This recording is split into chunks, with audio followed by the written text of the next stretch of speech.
The world above the world. Prologue, the feather that found me. I remember the first time I saw it. A single feather, floating in the still air above my window. It didn't fall. It lingered. Hovering. Waiting. There was nothing extraordinary about its shape, but its color was something I couldn't place, pale silver, like the edge of a moon seen through gentle mist. I opened the window, not to catch it, but just to see what would happen. The feather glided inside, not pushed by any breeze, but with intention, as if it had always known where it wanted to go. It landed on my palm. And when it did, I felt a warmth spread through me. Not the heat of fire or sunlight, but something deeper. A kind of weightlessness in my chest. Like something inside me had loosened and begun to rise. I didn't know it then, but that was the beginning of everything. The world I had known would stay behind, not with sorrow, but with understanding. Because sometimes, the sky calls softly enough that only the quiet within us can answer. Chapter 1, The Sky Beneath My Feet. When I first rose from the ground, it wasn't dramatic. There was no great wind, no thunderclap, no trembling of the earth. It was simply, gentle. I had been standing in the field behind my house, barefoot on cool grass. The morning was quiet, the kind of stillness that feels like it's holding its breath. I closed my eyes and stretched my arms without thinking. And then, without meaning to, I let go. And the earth let go of me. I floated, not upwards like a balloon might, but forward, like drifting across a river of invisible water. My toes skimmed the tips of grass, and then I was above it, moving slowly, as if the air had hands to carry me. I didn't panic. It felt natural. As though my body had simply remembered something it had once known but had long forgotten. The wind cradled me. Not a single leaf moved too quickly, and the sun above me didn't glare. It simply watched, golden and kind. I looked down and saw the field stretching below me like a watercolor painting, soft, undefined, beautiful. There were no thoughts of where I was going. Only the feeling of moving, of being weightless, of listening to the world from above. And as I passed over rooftops and quiet roads, I realized something unexpected. The higher I went, the quieter everything became. The silence wasn't empty.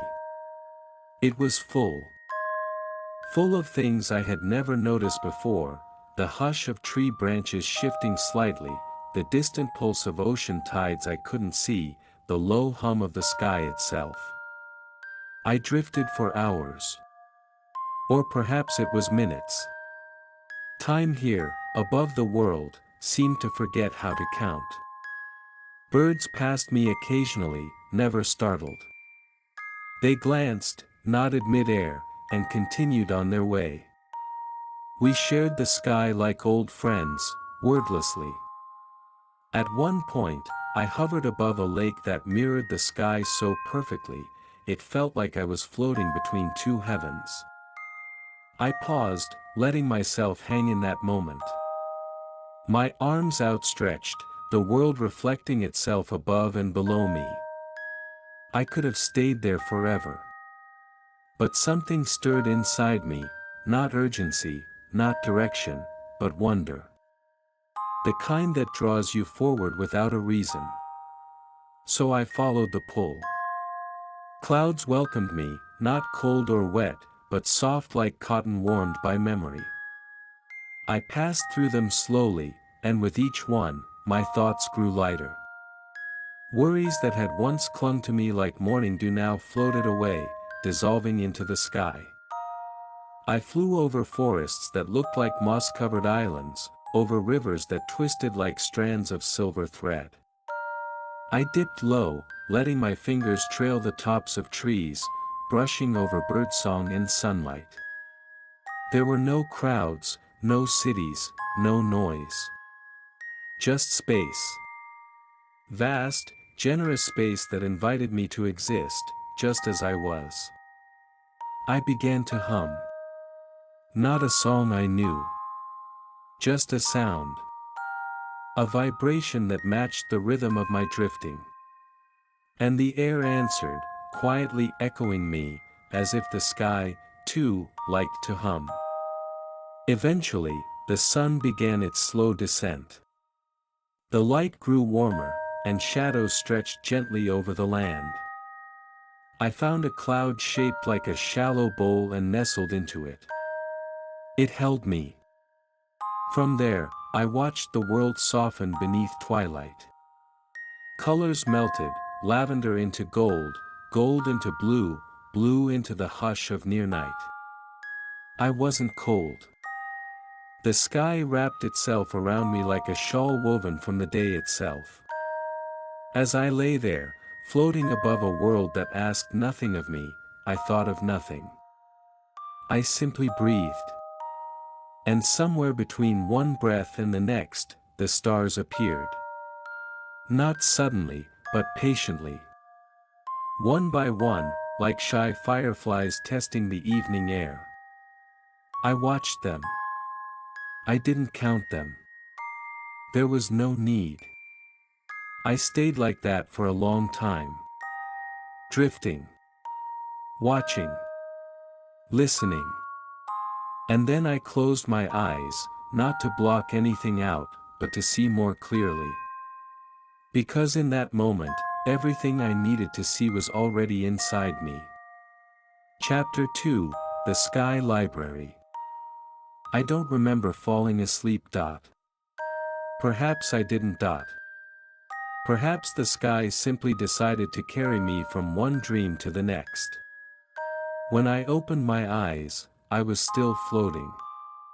But the soft cloud I had rested on had changed, it had reshaped itself into something new.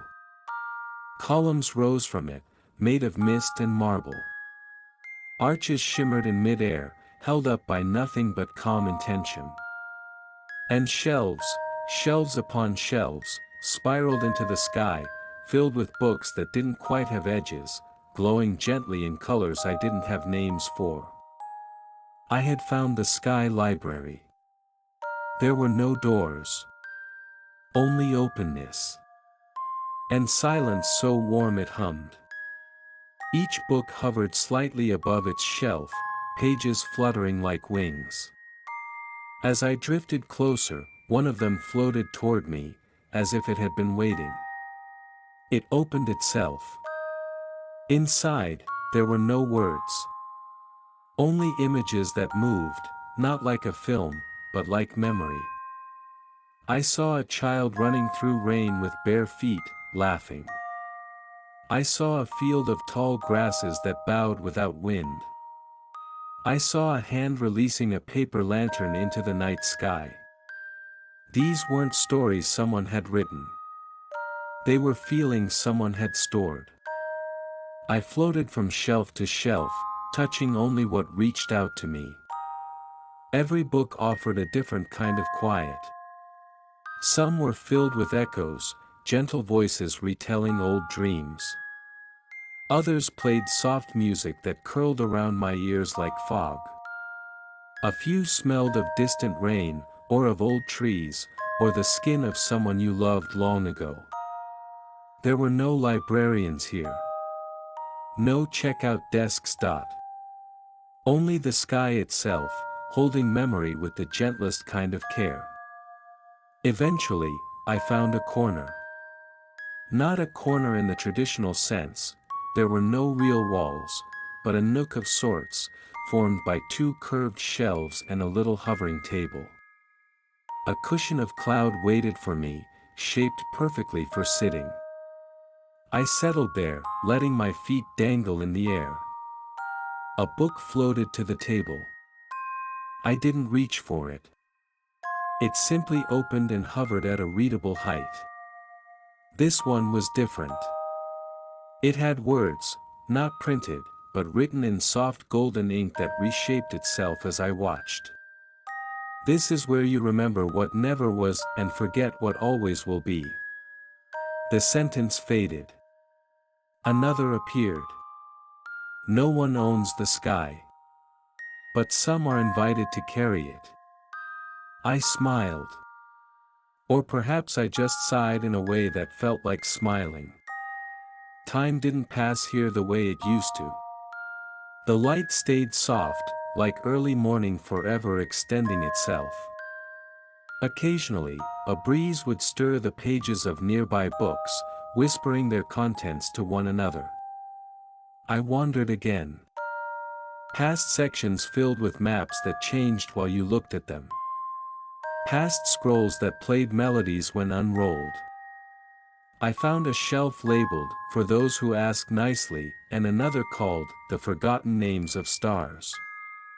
In one alcove, a cluster of floating journals waited.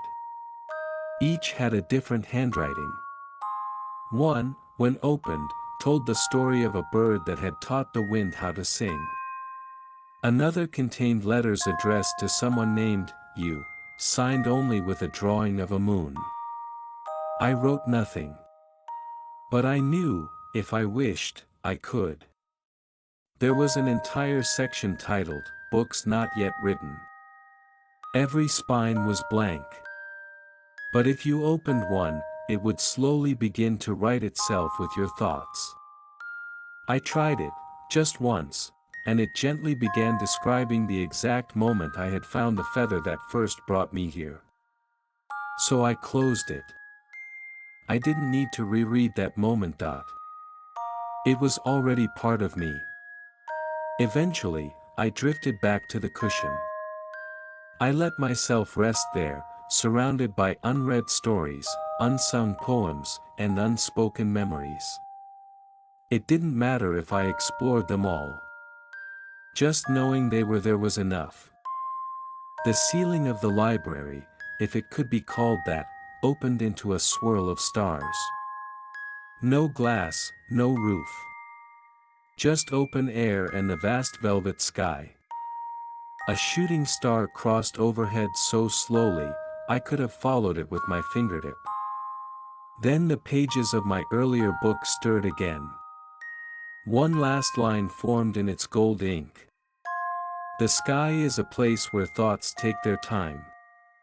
I closed my eyes, letting that settle in me. And when I opened them again, I was no longer in the library. I was drifting once more, held by the air, guided by something that didn't need a name. I looked back, expecting the shelves to fade or disappear. But they didn't. They simply became smaller, softer, distant as memory. And still, they waited. Because the Sky Library isn't a place you visit only once. It's a place that waits until your thoughts are quiet enough to return. Chapter 3, The Island That Floated Upside Down. I don't remember descending. There was no falling, no landing. Only the sensation that the sky itself had turned gently, like a slow rotation of a dream. When I opened my eyes again, I was floating just above an island. But this island, it wasn't like any I had seen before. It hovered upside down. The trees grew downward, their silvery leaves pointing toward the clouds below. Rivers flowed against gravity, forming shimmering threads that curved gracefully through the air. Soft lanterns, untethered and glowing, drifted between the hanging branches like sleepy fireflies. I floated closer, unsure whether I would fall toward it or be pulled upward. Neither happened. Instead, the island met me halfway. It rose slowly, lowering its canopy toward me as though bowing in welcome. A branch reached out gently, brushing my fingertips like a curious cat. I drifted into it, feeling the soft rustle of leaves against my arms and face. There was no fear. Only invitation. Beneath the island, though here, beneath, had lost its meaning, were pathways made of woven vines and petals. I walked on one, not because I needed to, but because the sensation was comforting. My bare feet pressed into cool flower patterns that pulsed gently under each step. Above me, if anything could still be called above, the roots of great trees reached into the open sky, each wrapped in soft glows. Tiny bells hung from them, tinkling gently with every breeze. The sound was light, like a memory trying to laugh. The air here was thick with the scent of things I had never smelled, yet somehow recognized, like the warmth of a long hug, the sweetness of a forgotten lullaby, the quiet of early morning before anything happens. There were no people here, but the island felt alive. Not with voices or movement, but with attention. Like it was listening. Like it knew me. I found a resting place near a pool, one that shimmered like liquid glass and reflected not the sky above, but another version of the island, right side up. I gazed into it, seeing trees grow skyward, rivers flow as they did in the world I remembered. But I felt no longing for that place. This upside-down world, suspended in the sky's embrace, felt like a place that existed purely to be understood slowly. I lay back on a bed of moss that curved itself into a cradle. As I looked at the hanging canopy, I noticed fruit glowing softly in the branches. One dropped slowly toward me, not falling, but drifting like a dandelion seed. I caught it without effort. It tasted like warmth. Not the warmth of sunlight, but of a voice that hums beside you when you're too tired to speak. As I chewed slowly, a melody began to rise around me, not from any source I could see, but from the very fabric of the air. It was slow, pulsing, barely there. The kind of music that doesn't ask for attention, only companionship. I listened. And in listening, I felt lighter. The island didn't speak, but I understood its welcome. It was a place made not to impress or astonish, but to soothe. As the melody continued, I wandered once more. I followed a vine that curved through a series of floating arches, each inscribed with shapes that changed whenever I blinked. I didn't try to read them. I only let them be. At the edge of the island, I found a platform made of slow-moving wind.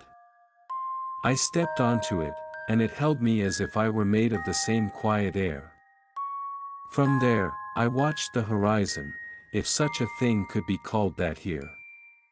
It wasn't flat or distant. It curved softly, folding like fabric in slow motion. The world rippled slightly, as if sighing. And in the far distance, I saw another island, also floating, this time right side up. Trees rising. Waterfalls flowing gently down into clouds. A faint golden glow rising like mist. The sight made me smile, not with excitement, but with knowing. This world was full of places like this, soft, strange, sacred. Each waiting not to be conquered or named, but noticed. I closed my eyes for a moment, and when I opened them again, the music had shifted. It had grown even slower, almost unmeasurable. Each note was stretched thin, like starlight seen through half-closed eyes. The platform of wind began to move. Not fast, not with purpose. Just a slow drift. It carried me away from the upside-down island, which didn't grow smaller, but simply softer, more distant, until it felt like something remembered from long ago. The wind curled around me like a blanket. And just before I passed fully into the next part of the sky, I thought I heard the faintest voice, not a sound, but a sensation, murmur gently. Come back anytime. There's always more quiet here. I let the words dissolve into the air around me. And I drifted forward, ready for whatever wonder lay next. Chapter 4, The Cloud Market. I don't remember arriving. One moment, I was drifting on a gentle current of air, surrounded by nothing but soft wind and the fading memory of the upside-down island. The next, I was floating above a place that shimmered like a dream wrapped in silk. Below me, clouds had gathered, not as storm or mist, but as streets. Curved paths of soft vapor stretched outward in gentle spirals. Stalls and tents floated just above their surface, tethered to nothing, yet unmoving. There were no hard lines or sharp corners here. Everything wavered slightly, as if drawn with a brush dipped in moonlight. I had arrived at the cloud market. It wasn't busy, though there were beings there. Not people, exactly, but presences. They moved slowly, weightlessly, each one shaped slightly differently. Some were tall and thin like reeds swaying in the wind. Others floated low and round, trailing veils of soft color behind them. They didn't speak, but they acknowledged me with soft nods or glowing pulses from their forms. Their language was one of presence, not words. I stepped onto the cloud path. It didn't give under my weight. It held me like memory. A quiet, comforting firmness. The first stall I came to had no vendor. Just a display of floating bubbles. Inside each was a different sound, laughter, rainfall, the hush of turning pages, the rustle of fabric. I reached out, and one floated into my palm. It held the sound of leaves in autumn, falling all around in soft succession. When I let go, it didn't drop. It drifted upward and disappeared with a gentle shimmer. I continued on, passing stalls of impossible wares. One offered folded light in the shape of flowers. Another sold shadows that danced to no music. There was a place where you could trade one memory for another, not to forget, but to understand differently. I didn't trade anything. But I watched, and somehow that felt like enough. The air was filled with soft music, but no instruments were visible. It came from the clouds themselves, vibrating in long, low hums. A slow, melodic heartbeat beneath the market's gentle movements. I came to a table of winds, carefully bottled and labeled. Evening breeze before the first snow. Child's breath while counting stars. Wind that carries forgotten names. Each container pulsed lightly, as if the wind within was still alive.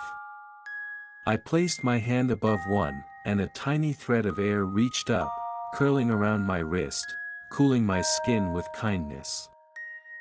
Farther along, I found a pavilion made of woven fog. Inside were cushions shaped like petals, and presences rested there, unmoving, in peaceful stillness. I was invited, not by word or gesture, but by the open space waiting. I sat. The fog around me thickened just slightly, not to hide, but to soften. I felt myself slowing, not just in body, but in thought. Everything around me was unhurried, unconcerned with time. The silence here had depth, layered and alive. Eventually, a small creature, shaped like a cloud with eyes, approached. It carried a tray with cups made of frost and liquid made of sky blue shimmer. It held one toward me, and I accepted. The drink tasted like stillness. Not cold, not sweet, just quiet. I stayed there a long time. Maybe hours. Maybe just moments extended into something deeper. No one disturbed me. No one needed anything from me. I was allowed to simply exist. When I rose, the fog parted easily. The creature with eyes gave me a slow blink of farewell, and I returned to the winding market path. One stall, tucked in a corner of curled vapor, offered only feathers. They were arranged by color, by texture, by memory. Some glowed faintly. Some looked heavy with unspoken thoughts. One, pale and silver like the one that began this whole journey, floated toward me. I took it. It hummed faintly in my palm, like a song I had never heard but somehow knew the rhythm to. I tucked it into a pocket that hadn't existed until I needed it. The fabric of this world seemed to understand desire gently. As I continued walking, the market began to fade, not abruptly, but like mist under the rising sun. The stalls became softer, their edges blending into the air. The clouds thinned beneath my feet, rising in swirls. I looked back once, and the cloud market shimmered for a moment, like a wave from afar. And then it was gone. But the feather remained. And the quiet stayed with me. I drifted onward, carried again by the slow, kind wind. The sky deepened, not in darkness, but in richness. And far ahead, I saw something glimmering. Another place waiting, softly, just beyond naming. Chapter 5, The Bridge of Birds. The sky ahead had darkened slightly, not with storm, but with velvet. A richer shade of blue, tinged with dusk. And just beneath it, arching gently across the horizon, was something that shimmered in impossible colors. A bridge. But not of stone, or wood, or even cloud. It was made of birds. Thousands of them, perhaps more, tiny glowing silhouettes hovering wing to wing, forming a great arching path through the sky. Each one gently flapping in rhythm with the others, not flustered or frantic, but serene, synchronized, steady. Their bodies emitted soft light, pale gold, silvery lilac, muted teal. The glow wasn't bright. It was just enough to outline the path, like candlelight catching silk. The entire bridge pulsed slowly with life, like a heartbeat too gentle to hear, but too constant to ignore. I approached, drifting closer on the warm wind. The birds didn't scatter. Instead, the nearest ones shifted slightly, inviting me onto the path they formed. I stepped gently, placing one bare foot on a curved back. It was soft beneath me, not feathered like I expected, but smooth, like wind in solid form. Each step I took was silent. The birds didn't speak, but I felt them, like a shared breath moving through them, into me. They carried no fear. Only patience. I walked. Above me, the stars were beginning to emerge. Slowly. Like tiny notes of a lullaby being written one at a time. The bridge arched upward, so gradually that I didn't notice at first. But eventually I found myself walking above the clouds, higher than I had ever drifted before. I paused, looking down. The world below was fading, not away, but into gentleness. Edges lost meaning. Light spread itself thin and wide. I could no longer tell where the sky ended and the ground began. Everything was soft. The birds continued to hum, not with sound, but with presence. I let their rhythm guide my breath, slow and even. Each time I exhaled, they seemed to glow a little more. Each time I inhaled, the air felt lighter. Halfway across the bridge, I found a space where the birds had shaped a small circle, a resting place. Without hesitation, I sat. The birds didn't mind. They adjusted slightly, folding their wings and forming a cushion beneath me. I lay back. And from that spot, I looked up at the full curve of the arch. It was no longer just a bridge, it was a ribbon of light, a river of living gentleness. Birds still moved slightly, adjusting, shifting, murmuring in that silent language of comfort. A cool breeze passed overhead, threading through my hair, carrying the scent of night flowers I hadn't seen. I closed my eyes and listened to the world from this height. Silence isn't empty, I realized. It is full of listening. I stayed there for a while. Minutes. Hours. Maybe days. Time folded inward like wings coming to rest. Eventually, I stood. The birds rose slightly under my feet, helping me forward. I continued across the bridge, step by step. The far end approached slowly, where a new current waited to carry me forward. But I wasn't ready to leave just yet. Before stepping off the bridge, I turned and placed a hand over my heart. The birds seemed to understand. The entire bridge pulsed once with light, like a shared exhale. A thank you. A farewell. And then I stepped off. The wind caught me gently, lifting me once more into the open sky. The bridge of birds remained behind me, glowing softly in the dusk. It didn't fade. It only drifted, slightly, as if settling into a new place among the stars. And I floated onward, the memory of feathered silence wrapping around me like the softest promise. Chapter 6: The Nesting Moons. After I left the bridge of birds, the sky around me grew deeper, not darker, but richer, like the inside of a lullaby. The wind beneath me slowed until it became something stiller than stillness, holding me not in motion, but in peace. I drifted without direction, carried only by trust. And then I saw them. Moons. Not one, not two, but many, more than I could count. They weren't far away in the sky. They were close, quiet, gentle. Floating like lanterns around me. Each moon was different. Some were small and cradled in rings of stardust. Others were large, round, and swaddled in soft glowing clouds. They didn't orbit anything.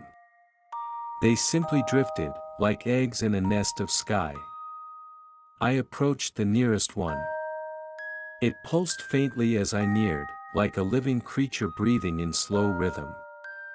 Its surface wasn't cold or rocky. It was soft, like velvet dust, warm with memory. I touched it gently, and it opened. Not with a sound, not with movement, but with invitation.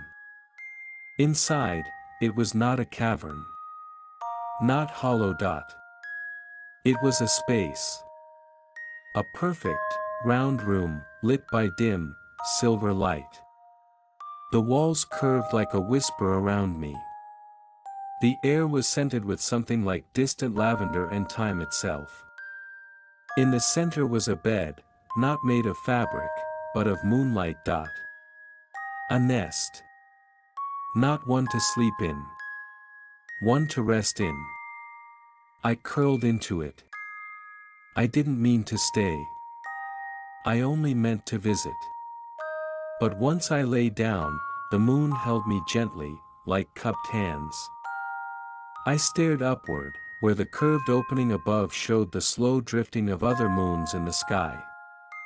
They passed each other silently, glowing faintly, like thoughts in a resting mind. And from inside the moon, I could hear them.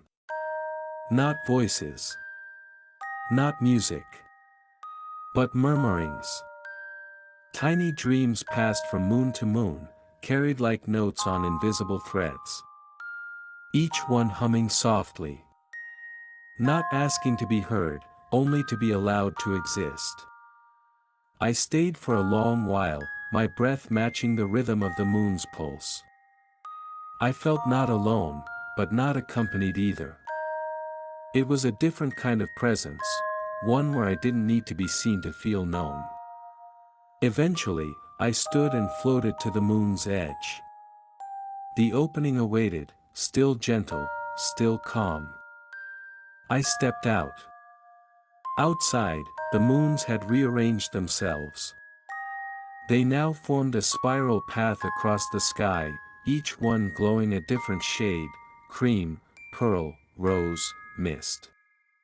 They hovered at varying heights, like stepping stones for wings. I drifted along the path. Each moon I passed offered a different sensation. One gave off the warmth of a memory I hadn't thought about in years: a summer afternoon, a quiet room, the sound of someone humming while folding laundry. Another moon released the scent of old paper and the distant rustle of someone flipping pages slowly, patiently. Some moons had halos. Others had faint music circling them. One hummed the soft rhythm of a heartbeat slowed to the edge of stillness. As I moved from one to another, I began to realize, these moons were not just resting places. They were parts of myself. Each one held something I had forgotten to remember. Each one cradled a part of me that had long ago drifted away. And now they were here, drifting with me. Not asking to be reclaimed, only to be acknowledged. When I reached the final moon in the spiral, it was smaller than the rest.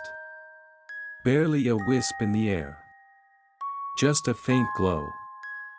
I approached carefully. It opened on its own. Inside was nothing but a soft chair. A place to sit. A place to simply be. I did. I closed my eyes and let the quiet of all the moons around me settle inside. They no longer needed to pulse or shine. They simply were. And I was with them. Together in the softest kind of silence. Chapter 7, The Garden of Falling Stars. I drifted beyond the nesting moons, carried by a breeze so soft I couldn't feel it move, but I knew it was there, guiding me forward. The sky had deepened again, darkening into something even quieter than night. Not shadowed. Just hushed. Like the air itself had wrapped itself in a blanket and settled down to rest. And then I saw light. Not brilliant. Not sharp. Just a flicker. Then another. And another. They didn't streak across the sky like meteors. These stars fell gently, like petals, like snow, like thoughts one decides to let go of without sadness. I followed them. They were descending toward a great, vast field that stretched across the sky.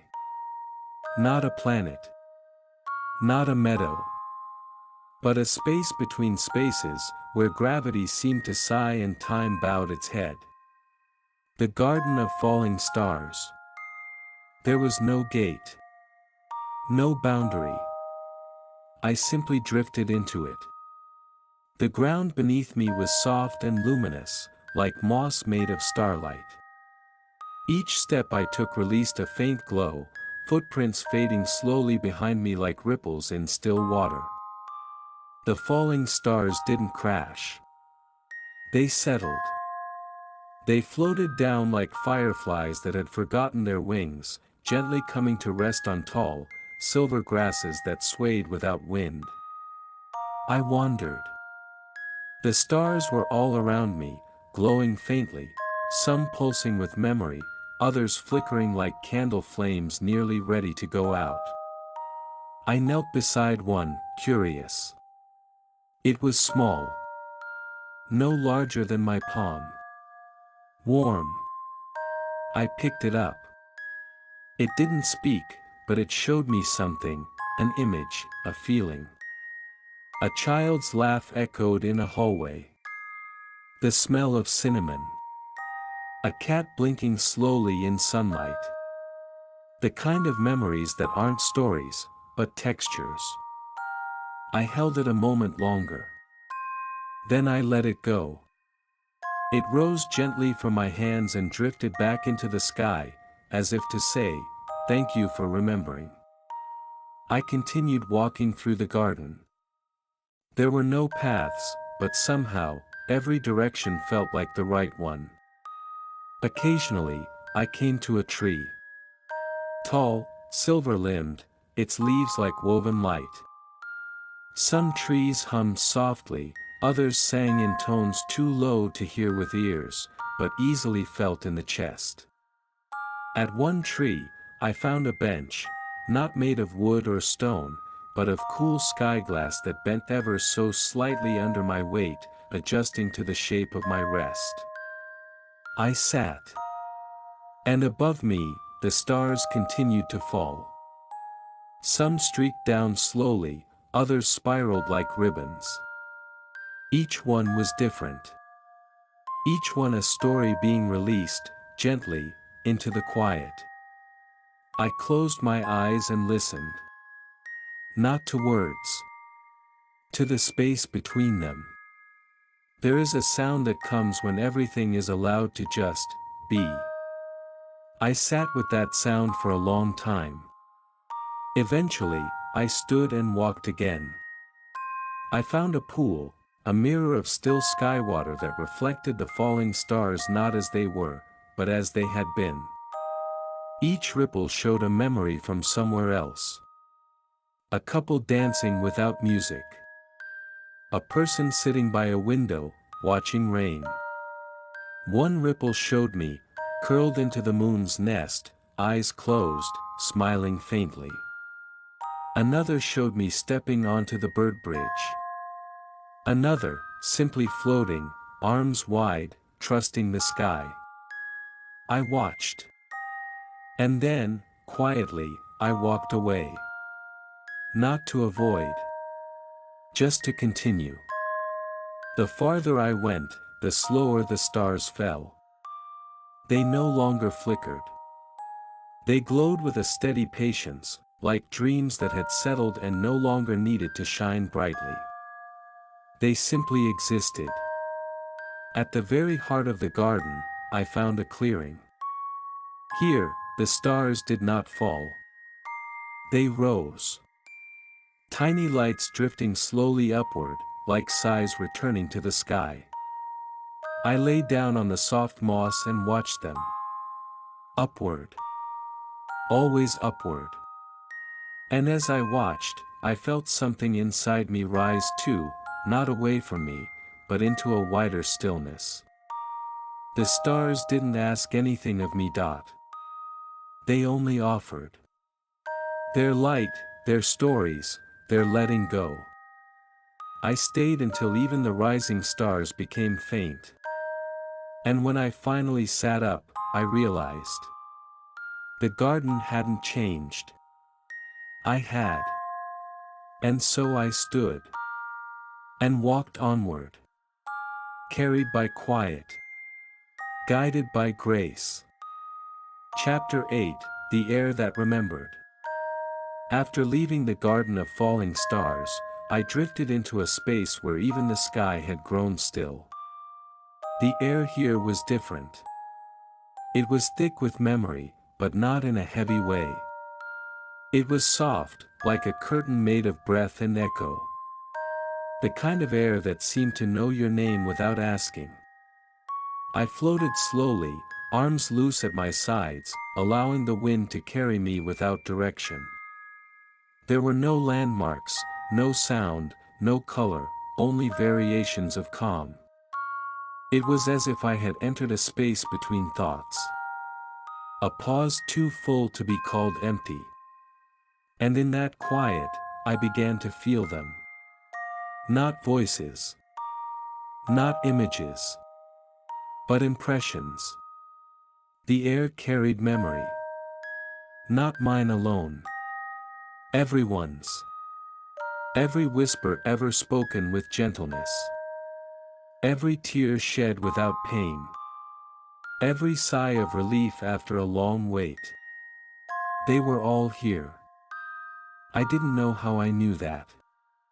I just did. I reached out my hand, and the air responded, curling gently around my fingers, like a ribbon of warm breath. It shimmered slightly, then formed a shape. A feather. It wasn't solid. Not quite visible. Just a suggestion made of soft particles. It hovered in my palm, pulsing slowly. As I watched, the feather dissolved again into the air. And then, around me, I began to see more. Shapes forming from breath. A child's shoe. A notebook. A flower pressed between pages. A scarf dancing without wind. A stone smoothed by years of handling. Each item hovered only for a moment before dissolving back into the air. None of them remained. They weren't meant to. They were echoes. This was not a place of permanence. It was a place of remembrance. I drifted onward.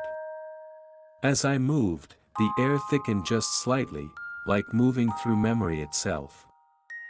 I passed through clouds shaped like held hands, like sleeping animals, like eyes closed in trust. Each one left a feeling on my skin, not cold, not wet. Just familiar. I paused in one space where the air settled more heavily. It wrapped around me like a blanket that remembered every time it had ever comforted someone. I sat in midair, because here, one didn't need the ground. The sky below and above had merged into one endless field of memory. And I realized, I was breathing it. The remembering. With each inhale, I was taking in quiet moments left behind. With each exhale, I was adding my own. I whispered, not to be heard, but to give. Thank you. The air shimmered faintly, as if smiling. I floated forward again.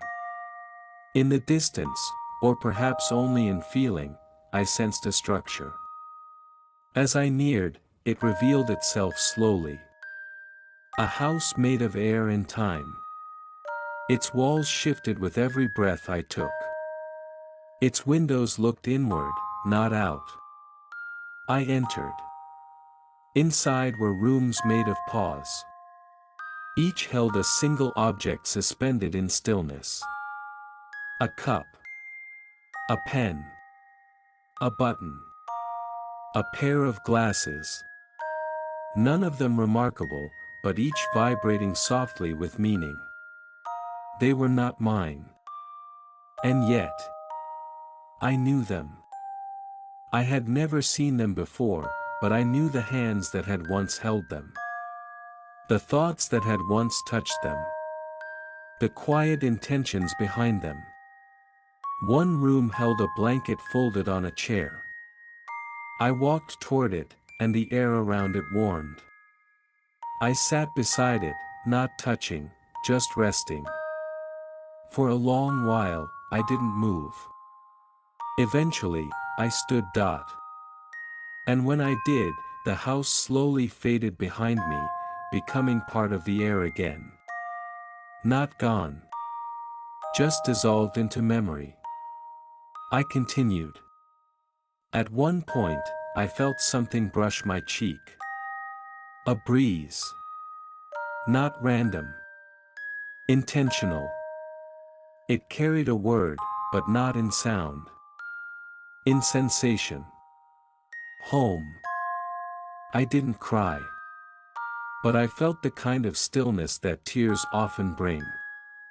I breathed in deeply, and for the first time, I realized I had been in this air before.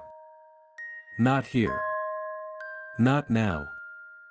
But in moments I had once lived, lying under trees, sitting by windows, standing alone after saying goodbye. The air had been with me. Remembering. Always. Now, I was with it. And together, we drifted. Nowhere urgent. Nowhere final. Just forward, gently. Into the soft unfolding of the next quiet. Chapter 9, The Sky That Turned Inside Out. There are places in the sky that don't stretch forward, but fold inward. I didn't know that until I passed through one. It began with a ripple dot.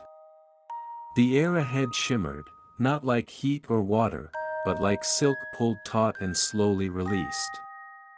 The sky blinked, just once. And when it opened again, I wasn't flying above anything anymore. I was inside something. It was still sky. But it didn't surround me. It held me. Colors had shifted.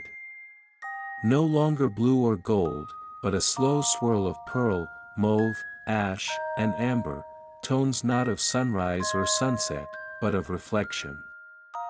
There was no wind. No gravity. Only balance. I hovered in the middle of it, this inside-out sky, and felt myself neither moving nor still.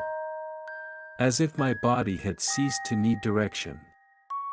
Then, the world around me began to breathe. The clouds didn't float. They curled. They gathered softly inward, folding like petals closing for the night. The stars above inverted themselves, glowing inwardly rather than outward, like memories turning into thought. And I began to see things not outside of me, but through me. Shapes and places I didn't remember visiting, but recognized. Feelings without name. Moments of stillness I hadn't known I had collected. The sky had become a mirror, not of what I looked like, but of what I was when I wasn't trying to be anything. I let go of the need to understand. And the sky responded by softening further, like warm water pulling away from skin. Around me, soft orbs of light appeared, small and slow-moving, not quite stars, not quite fireflies. They drifted past, and when one touched my arm, a feeling spread through me. A hallway filled with sunlight. A coat draped over the shoulders of a friend. The scent of tea cooling beside a window no one looked out of. These were not memories I had lived. They were someone's. Maybe everyone's. The sky had turned inside out, not to show me something new, but to let me feel everything that had ever passed through silence. And now, silence passed through me. I stayed like that, unmoving, untouched by time, held by what felt like the memory of stillness itself. Eventually, the orbs began to pulse in rhythm. Not a beat. Not a song. A breath. The entire sky, the turned inside-out sky, was breathing. And I was part of that rhythm. No more separate than a note in a lullaby, or a drop in a cloud. It no longer mattered what direction I faced. There was no forward. No back. There was only this. I whispered something I couldn't hear, and the sky answered with a gentle folding of light. A question formed, not with words, but with softness. Would you like to go deeper? I didn't nod. I didn't speak. I simply breathed. And the sky understood. The colors began to shift again, slowly curling inward, drawing me further into the calm center of all things. The space around me narrowed, but it didn't feel smaller. It felt safer. A cocoon of light, not closing, but warming. Like being wrapped in thoughtless care. I didn't know where I was going. But I no longer needed to. Because in this sky, turned gently inside out, there was no destination, only presence. And so I let go of movement. And I drifted inward. With nothing ahead of me but quiet. And everything within me becoming still. Chapter 10, The Silence That Held Everything. There comes a moment when even breath becomes optional. I had drifted so far inward, through the folds of the sky turned inside out, that there were no longer clouds, no longer stars, no longer even the sensation of movement. Only stillness. Not absence. Presence. The kind of presence so complete, so unbroken, that it doesn't need to announce itself. Silence. Not the silence after sound, but the silence that existed before sound ever began. I hovered in it. Or perhaps I was it. There was no edge to this place, because there was no place. And yet, I felt held, entirely, without pressure or weight. Cradled in something deeper than form. Around me, there was nothing. And in that nothing, everything. I didn't think. I didn't reflect. Thought had become unnecessary. What remained was sensation without stimulus. Awareness without focus. Being without effort. The silence was not empty. It was full of every sound that had ever existed, resting quietly after being heard. And in that silence, I began to feel them return. The bird from the bridge. The feather from the cloud market. The moon nest. The upside-down island. The shimmering books from the sky library. They didn't appear. They resonated. Not as visions. Not as memories. As parts of me. Each place, each pause, each wonder, now simply resting inside the silence that had always held them. I wasn't recalling. I was integrating. They had not been destinations. They had been layers of quiet I had peeled back, one by one, until all that remained was what had always been here.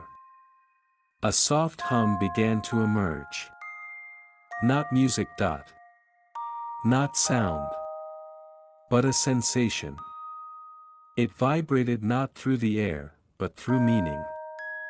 The way you might remember a dream by how it made you feel, long after the images are gone. This hum gathered around me, and within it, I sensed something so familiar it felt like my own name, spoken without lips, carried without wind. You are here. Not as location. As truth.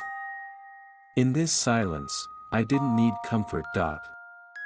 But I received it anyway. I didn't seek answers. But I felt understood. I didn't long to rest. But rest was given. I stayed there, wordless, still, until even time forgot I was waiting. And then, softly, the silence shifted. Not because it ended. But because it made space. Space for return. Not the return to anything I had left behind, but a return to myself, now wrapped in the memory of stillness. I breathed, and that breath was the first sound I had heard in forever. And even that sound was gentle. I didn't open my eyes, because they had never been closed. I didn't stand, because I had never been lying down. I simply became aware that I was ready. Ready to carry the silence with me. Not as burden. but as belonging. And somewhere ahead, though direction no longer mattered, I felt the sky begin to stretch again.